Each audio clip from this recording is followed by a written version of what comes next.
It's news time, you shits! Good morning, good afternoon, good evening, and good night. Delete as applicable. Welcome to It's News Time, you shits, my daily news roundup where I bring you all the news that is news across the nation. And if you thought that 50s newscaster voice was bad, wait till you get a load of my Christopher Walken. So, news. Lots of it. There is shit kicking off all over the place. As I sat to record this, my phone beeped 3 times with updates, all of them bad. Sainsbury's have banned couples from shopping together. I get it, and I understand why. Kinda sucks. And there'll be a lot of people instantly taking to the internet, no doubt, to complain bitterly that their husband is their carer and things like that. I am sure there are provisions for you to go along, and there will be exceptions and there will be sensible measures, I am certain. But just, it's kind of a bitch, do it anyway because you need to do it and it makes sense. So that's kind of crap. Boris Johnson has extended his coronavirus lockdown period. That's kind of crap. One, because, sorry, he's feeling rough. I may not like the man, but I do not wish him ill. I don't want the Tories in power under normal circumstances, but they're what we've got at the minute, and the political structure crumbling due to the virus is obviously a little bit of a concern. Don't panic about me touching my face, by the way, because I've washed my hands and sanitized them constantly. I haven't left the house. No one's been in the house. And also, this isn't my real face. I got this one from a basset hound. If you can name the film that I've paraphrased there, I will give you 5 cool points. So just leave an answer in the comments below. So, news. Awful. And also, the NCA are warning that paedophiles are going to use the lockdown as a good chance to groom and abuse children online. Fantastic. That's what we needed, is a plague of fucking child molesters on top of the various plagues we've already got. Don't panic about your kids being online. Now more than ever, the internet will be important to them. I mean, my 2 socialise online, they play games online, they're doing their schoolwork online, they need the internet. And a lot of people's knee-jerk reaction to news like this is to just pull the plug, say, right, you're not going online, there's bad bastards. Like, the minute you log into Google, someone's going to come and stick a finger up you. It's not going to happen. There's more news. Just literally as we speak, beeping news. I'm not looking at it, fuck it. It's awful that these people are out there and that they prey on innocent children. It is disgusting and vile and terrible.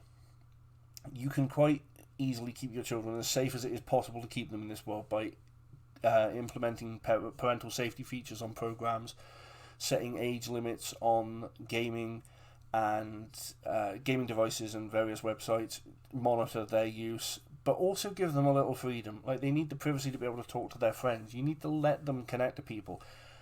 When I was growing up, I used to go to, there was a website called Teen Chat, which I used to go to when I was sort of 14, 15, 16. I met on Teen Chat one of my very best friends, who I've never met in real life, but we've grown together. She's now married, I'm married, we've both got kids, we've met each other's families via the internet.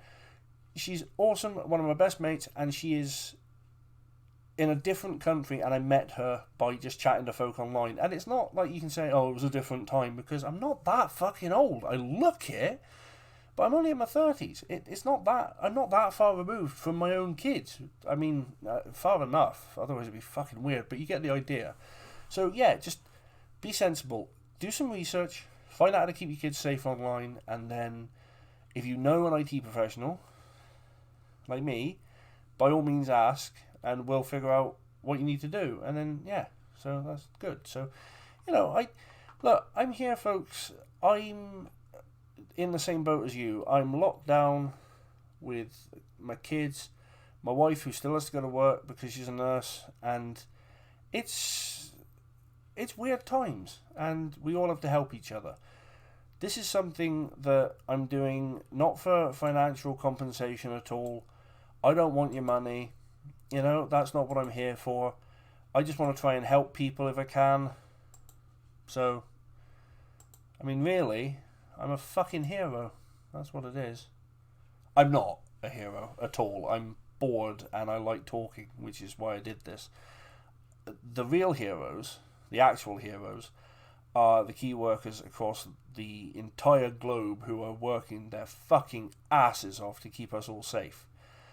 Now, last night, we haven't even got to the news yet, by the way, this is just my preamble. Last night, 8 p.m, we went to our doorstep and clapped and cheered like lunatics, because that's what everyone was doing across the nation to thank the key workers. We did it last week, we did it this week, we'll do it again next week. And it's a nice gesture.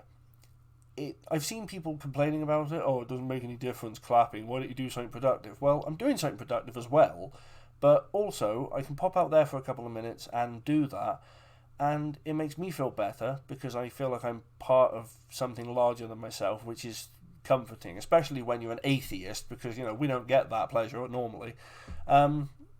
It's comforting, and also it does help. It helped my wife to hear it. She was pleased to hear it. It gave her a little boost. And as I said, she's a nurse and she needs a little boost right now because she is working her fucking ass off, as everyone else is.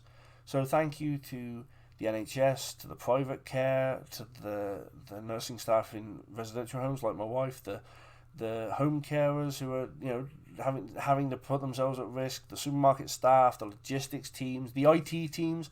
My mate Al is working his butt off trying to keep systems online so that all these people working from home can work from home to then support. It's an endless chain. All the volunteers who are working on stuff. In my local area, there's various groups that have been established. We're running one. Me and my family are doing everything we can to get information out there. People are good. I never thought I'd say that because I hate the human race, but no, people are good. Some of them, quite a few. There's one or two. I know one, not me. So clap on a Thursday. It won't kill you. And also, it was quite emotional last night to hear that because today is my darling wife's birthday. So Shell, if you're watching this, sweetheart, which you're probably not because no one's watching this, but if you were, I love you very much. Thank you for everything you do for us. You are an absolute miracle. And she's not even supposed to be at work today. I'm not even supposed to be here today. Sorry, I'm a Kevin Smith fanatic. She's not even supposed to be working, but they needed someone, and so she went in because she's been covering all sorts, doing all sorts of extra hours, extra bits and pieces, because it's necessary. And it's what she does. It's her job. And she does it brilliantly, and she does it with a glad heart. It would be lovely to have you home right now, love, but I understand why you're not here, and I will look after you when you get home. Don't make it dirty, you filthy fucking gutter-minded. Anyway, so, personal bits and pieces aside, and big thank yous, and quick apology and retraction. Yesterday, I kept calling Eddie Large, who sadly passed away, Eddie Little.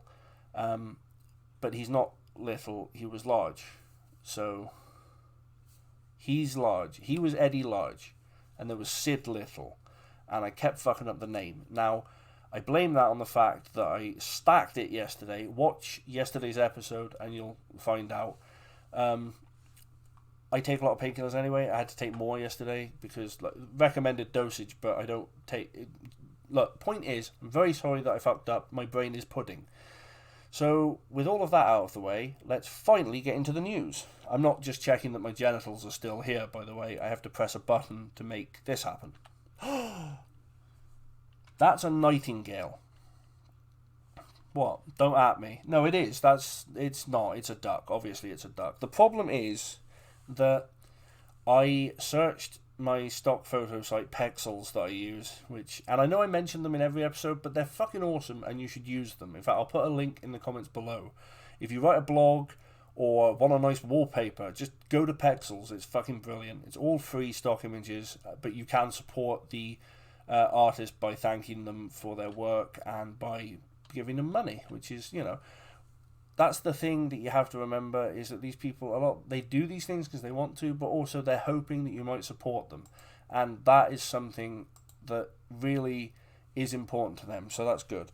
Buttons, not bollocks. Where's the... Right. So, yeah, so duck instead of nightingale. But if you're having trouble with it, we'll see if we can give them an upgrade. Look at that. Ain't he cute? You got his little file there. And nurse duck. That, ooh. Be a good idea. Fox would make that show, wouldn't they? Coming tonight, Nurse Duck. Worst bit is I'd probably fucking watch it and buy it on DVD. Anyway, the whole point of this is that the NHS Nightingale Hospital has opened. Now, you'll have heard of this, I am sure, but quick recap, they've opened a massive temporary hospital in the Excel Centre in London to treat coronavirus patients. 4,000 beds, I believe, and they are working on opening more. The NEC, Birmingham, Glasgow SEC, University in Bristol, these are all going to be opened as temporary colleges? Temporary hospitals to treat coronavirus patients, which is great. We need it, and it's brilliant they've been able to mobilise so fast and find that resource. It is slightly annoying, isn't it, that they can do it now, but then not before? I understand that this is extreme circumstances, and we're dipping into funds which will probably have a knock-on effect on the economy for a long time, and all of that, and I get it's not as simple. Like, everyone seems to think that the world is fairly black and white when it comes to stuff like this, which it's not. So I get it, but still, it's fucking irritating. Buttons. Yeah, but anyway, it's opening, and it was opened by Prince Charles, which was fantastic. Obviously, Prince Charles just recovering from a bout of the coronavirus himself. I'm not a royalist. I'm not an anti-monarchist. They're there, and some of them do some great stuff, and some of them have done some less great stuff, and there's all sorts of controversy. I'm not bothered. I don't know why they were worried about having someone officially open this one. Like, it's not important right now, but they wanted someone, so they got Prince Charles. But what I like to see is they kept to their own rules, and they didn't actually have him turn up. He was working from home. He did it by video link, which I think is really cool. And also, it saves a lot of arseache, and it takes advantage of technology that we have. I think after the coronavirus is cleared, we should just keep doing it. We should start doing openings by Skype, and eventually just move to text. So you go along to your local gym, and you find out that Cardiff's third favourite Dolly Parton lookalike, Molly Spartan, which is actually a wrestler's name. But anyway, someone's turning up to open it. So you all go and you stand there, and then your phone beeps, and you look down, and then it's open, and then the ribbon just falls apart, and you go on in. Much fucking easier. So that's the Nightingale. Now, awesome that it's open, and I hope it'll do a lot of good. So that's, Moving on, well, that's a jar of flour, because I couldn't find a good cocaine picture. No one would keep cocaine in a Kilner jar, would they? Maybe if it was like one of these lifestyle bloggers, you might have, there you go. Susie's Never Fail Homemade Cocaine, gluten-free. Actually works. Makes me want to take cocaine. So here's the thing. There have been a couple of cocaine stories which you've probably already heard. I mean, you've probably already heard all this news, but I'm not really here to tell you the news. Let's face it, I'm trying to make you laugh. Cocaine. There was a big rash of people taking cocaine at the start of the coronavirus to try and beat the coronavirus. Now that's just fucking stupid. Don't take cocaine anyway, because it's bad for you, and you end up with that really weird thing where you just have one massive nostril, or dead, or just brain soup. So don't take cocaine, but especially, why snort Lemsip? Don't snort Lemsip. Look, if you snort Lemsip, I am not responsible for any ill. Or to be fair, if it cures anything, I'll take the credit. So if you snort Lemsip and it works, that was all me. But if it doesn't and it makes you ill, it was your own stupid fucking idea and no one ever said it. You can't prove anything. This is on tape. I fucked up here. Anyway, don't take cocaine. But people do take cocaine. Lots of people take cocaine, unfortunately. And the other news story which has come out of that, which I find fucking hilarious, is that the price of cocaine has skyrocketed. Dealers are complaining that it's costing them more. I think a kilo of cocaine London street value was around £36,000, and it has now risen to £40,000, or so Big Pete and Tony Two Toes tell me. Now, dealers have been... I'm going to try and get through this one without just pissing myself laughing, but dealers have actually been texting people saying that they don't have the stock to get to them. It's the fucking... Look, it's the same as the hand sanitizer and everything else. Apparently people have been panic buying cocaine, and also now you can't get it because they've got staff shortages at the... I'm okay. I have this image in my head of this weed dealer stood on a street corner, but everyone queuing 6 meters apart from each other, or 2 meters apart from each other, and queuing up to get to him, and having to... They're limited to, 2 tiny little plastic baggies each. It tickles me pink. I also have an image which kills me of the dealer going online to apply for one of the business grants that are available, saying that his income has been hit by the coronavirus pandemic because he can't afford to buy enough cocaine. I mean, Atiro, you gotta fucking laugh, haven't you? Anyway, in one final bit of news, which... Okay, look, this guy's really cool. This is John Matson. He's a postman in, I want to say, Mordor? I forget where he is, but anyway, this guy's postal route. He got permission from his superiors to do his rounds in fancy dress, to try and cheer up people on his rounds. He said basically he's the only person they're seeing apart from their immediate family that they're quarantined with, so why not turn up and give them, a bit of a smile, and people have been looking out for him, and he's gone viral, and fair play to you, John, fucking brilliant idea. One tiny hiccup. If I was at home with a hellish fever and I look out my window and see a Roman gladiator stood on my lawn, I am going to assume I'm hallucinating and I'm probably going to attack you. So if you do get jumped by anyone, really red in the face and sweating, just try and maintain distance and run, and they'll pass out after about 6 feet. But seriously, fucking awesome. What a guy. That is about it for news, and I do apologise for continually staring at my crotch, but it's where the keyboard is. So the only thing I suppose that remains now is to take a look at the weather. Oh, fuck. Big rocks coming. Well, you might want to take an umbrella if you head out in that today.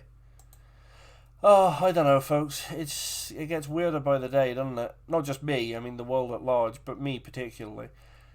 You've probably all got hellish cabin fever, and I get that, but still, follow the guidelines. We will get through this eventually. I'll keep doing this bullshit, and also, I'm posting blogs on al-vim.net and theviewfrommysofa.com and midgamecrisis.co.uk, and I've got a super secret project going with Alan, which you'll be hearing more about very soon, and that's going to be awesome. So I'm keeping myself busy, apart from also, rearranging the lounge for the 3rd time. And I mean, this arm is incredibly powerful now from opening tins.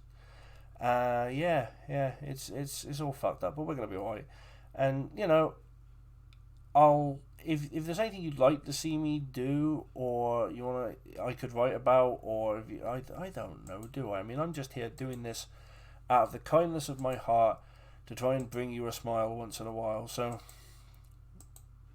stay well, stay safe, and stay the fuck indoors.